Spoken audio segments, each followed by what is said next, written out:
सत्य सनातन। और आज हम फटाफट से जो हमारा टॉपिक रह गया था कल, this is the fourth part of Buddhist philosophy, जिसमें हम उपनिषद एंड बुद्धिज्म को आज कवर करेंगे।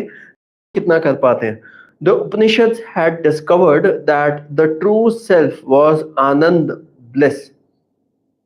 यानी कि द ट्रू सेल्फ, जो आपको अपने बारे में पता लग जाए, that is the Anand, that is bliss. We could suppose that early Buddhism tacitly presupposed some such ideas. It was probably thought that if there was the self, atta, it must be bliss. The Upanishads had asserted that the self, Atman, was indestructible and eternal.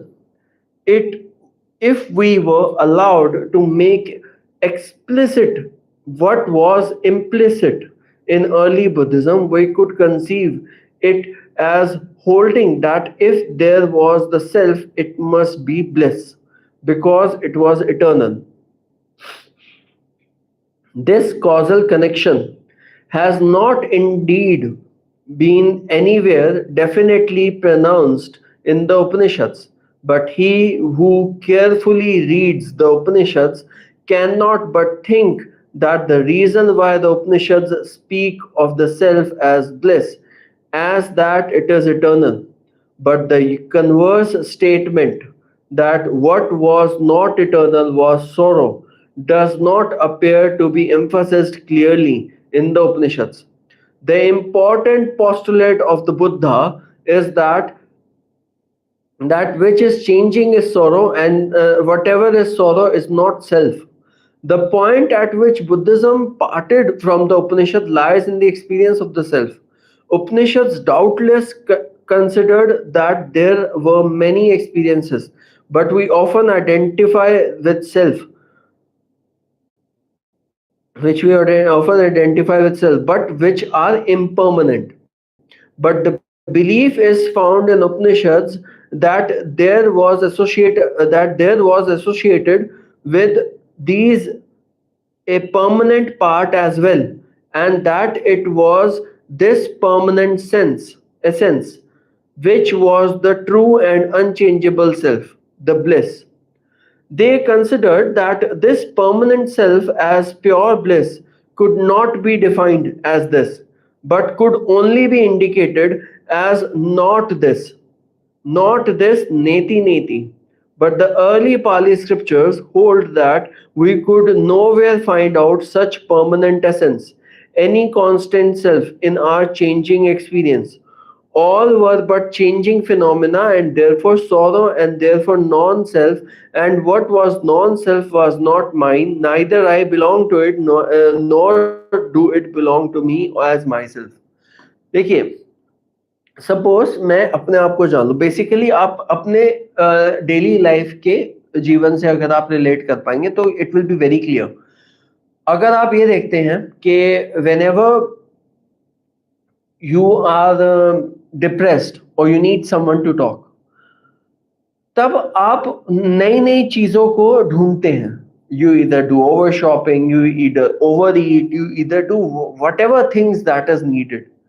But अगर मैं आपको बोलूं कि आपको जिस दिन पता लग जाए that it is the self that is with in you, आप ही अपने आप में कंप्लीट हो, then you will not find any other things, because you don't know that you are complete within yourself. तो आप अलग अलग चीजों को आगे जाके ढूंढते हो. जब कोई चीज आपको मिल जाती है तो it's happiness, but it has to go some time or the other. तो that is the cause of the pure sadness. तो दुख और सुख, that cycle will be there. इसमें आगे ये भी लिखा हुआ है कि उपनिषद और बुद्धिस्ट फिलॉसफी तब अलग हो गई जब उपनिषद कहते हैं there is a permanent person attached to it. मतलब अगर योर सोल और योर आत्मन और योर जो आप हो वो तो परमानेंट है. Body is changing, body is ever changing. Today the shape is like this, another day the shape would be somewhere different, because the body cells keep on degrading. So Buddhist philosophy says that look, we don't see any permanent thing. हमें जो चीज दिखती है वही है. So they believed जब मैं philosophies की बात कर रहा था, तो they believe whatever they are seeing, दृष्टा जिसे आप बोलते हो, कि whatever perception they are seeing they will believe in that. So that is something that we would see in terms of Buddhism. But Nyayikas or Vaisheshikas, they follow the Upanishads, and they would say कि yes, there is Atman, and with the Atman, there is a soul, and that is a permanent thing. Everything that is other than that, that is changing. And whatever is changing, that is not theirs, that is someone else's, that they should not associate it with themselves. Right? The true self was with the Upanishads, a matter of transcendental experience, as it were. For they said that it could not be described in terms of anything, but could only be pointed out as there behind all the changing mental categories. The Buddha looked into the mind and saw that it did not exist. But how was it that the existence of the self was so widely spoken as demonstrated in experience?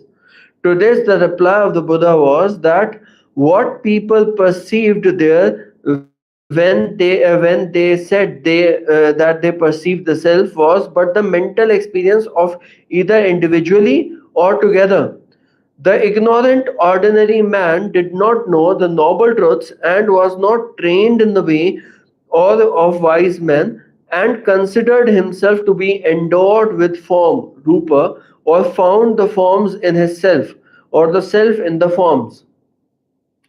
He experienced the thought of the moment as it were the self, experienced himself as being endowed with thought, or the thought in the self, or the self in the thought. It is these kinds of experiences that he considered as the perception of the self. Um, Now, whenever you are into deep meditation, obviously there will be certain forms, factors, and philosophies जिसके according आप जा रहे हैं. But whenever you are having that experience is not alone. That experience is with all the perceptions that you already have, or probably the history, or probably the knowledge that he is saying that जब भी आपको true knowledge होगा, then you will start realizing the self. But they don't see self as permanent. The Upanishads did not try to establish any school of discipline or systematic thought. Upanishads did not try कि वो किसी school of thinking या systematic thought को include करें या फिर बनाए. It is the schools, those either they accept or reject the testimony of Upanishads. Like someone made all the Upanishads, all the priests, saints, sages, gods, everyone made the testimony, these testimonials that we see in the what you call Upanishads. But it is not that Upanishads define those schools. They never define the schools.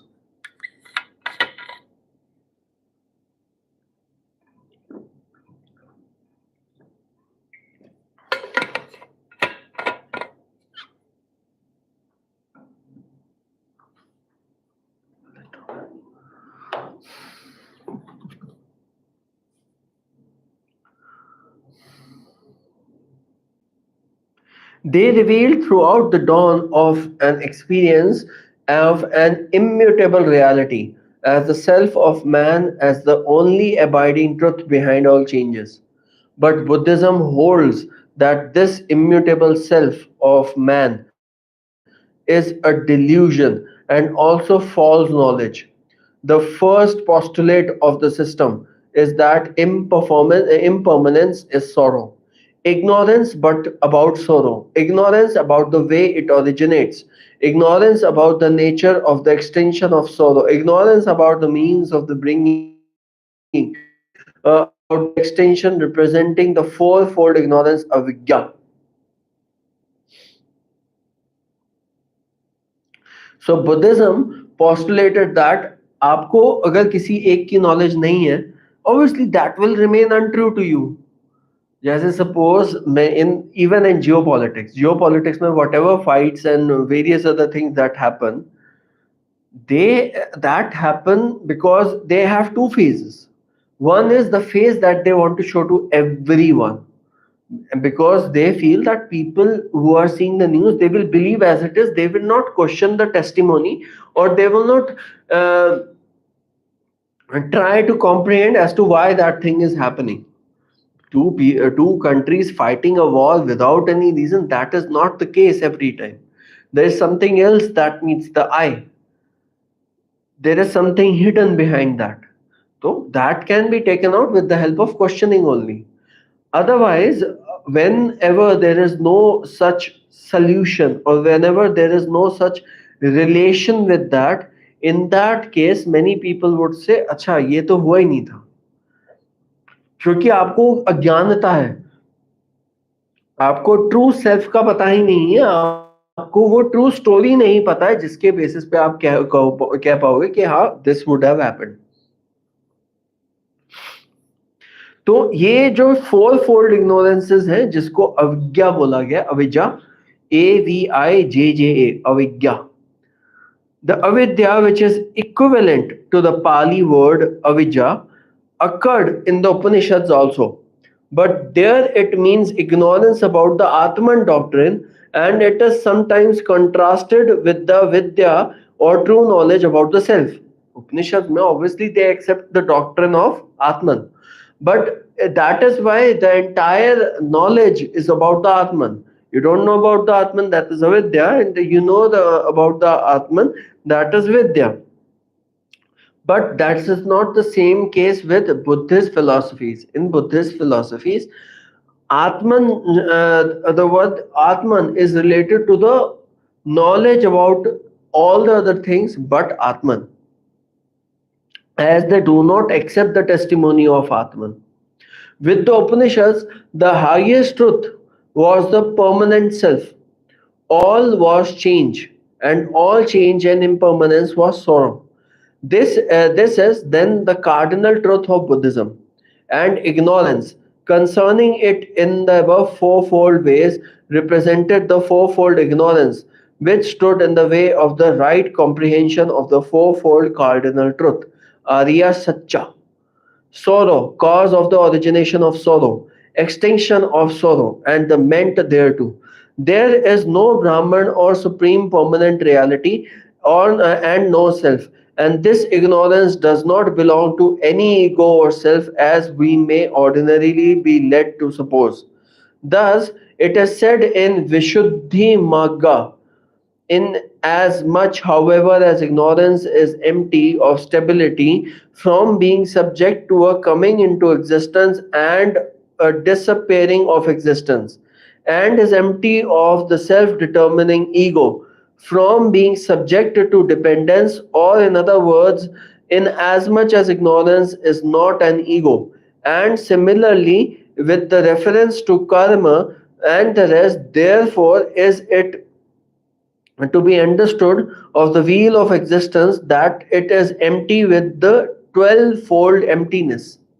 12-fold emptiness, you will know the 12 chains that we mentioned in probably the class 1 of Buddhism. तो उसमें जो मैंने 12-fold बताया था वो, तो basically as in a crux मैं अगर इसे बोलूं, तो जो उपनिषद्स हैं वो they testify they testify and they accept the testimony of Atman, कि there is a self, it's permanent, and when everything destroys, this will either merge with the Parabrahm, Mahadev बोल सकते हैं, भगवान, Brahma, Vishnu, Mahesh, whomsoever you. I won't fight Shaivism and Vaishnavism. They have the same theories altogether. What I am going to say is Upanishads में जो आत्मन की theory है उसे accept किया गया, बुद्धिज्म में आत्मन की थ्योरी को एक्सेप्ट नहीं किया गया, but all the other things it accepts. कर्म की थ्योरीज को वो एक्सेप्ट करते हैं कि आप जैसा कर्म करेंगे वैसे ही फल भोगेंगे इस जन्म में और नेक्स्ट जन्म में. दे एक्सेप्ट कि all the other things are changing, are ever changing. Body is changing, whatever everything is changing. and slowly and steadily the body will get degraded. जो पास्ट कर्मास थे वो प्रेजेंट में आएंगे और जो आज के कर्म है वो अगले जन्म तक जाएंगे. और to get away from these chakra, you have to do certain things without any attachment. Without any attachment का मतलब कि अगर मैं पढ़ा रहा हूँ तो मेरे पास अटैचमेंट नहीं होना चाहिए कि जो चीज मैं पढ़ा रहा हूँ वो बच्चों को अच्छा लगेगा, वो मुझे अच्छे रैंकिंग देंगे, व्हाट्सएवर. नहीं, आपको ये देख के ध्यान में रखना है कि जो भी आप काम कर रहे हैं उसके साथ अटैच नहीं होना है. जहां आप अपने कर्म के साथ अटैच होने लग गए तो कर्म बनते जाएंगे. स्पेसिफिकली उसमें ये भी लिखा गया है कि अगर जैसे कोई आपको बुरी दृष्टि से बोलता है या फिर कुछ गलत बोलता है, किसी तरीके से गलत व्यवहार करता है, तो उससे आप पे इफेक्ट नहीं आना चाहिए. हाँ, these testimonies does not hold true when you are in the middle of war. मैं तभी बार बार कह रहा हूँ कि हमें अपने उपनिषद को, अपने फिलोसफीज को कहीं गलत जगह इम्प्लीमेंट नहीं करना है. They were true at the right context only. When the context changes, probably the theories in whole or in its essence changes.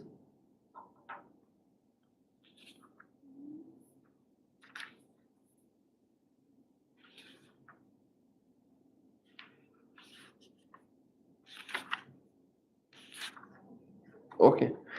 So guys, अभी इस लाइव को हम यही विराम देते हैं. It's a very small live, I know that. I apologize for that. उपनिषद का हो गया. नेक्स्ट हम the school of Theravada Buddhism, हम आज शाम को पक्का मैं आज लाइव पे आऊंगा. Again I will cover the school of Theravada Buddhism and उसके बाद this is also a big topic that we have to learn. इसके बाद will continue, I will continue in the evening. I hope you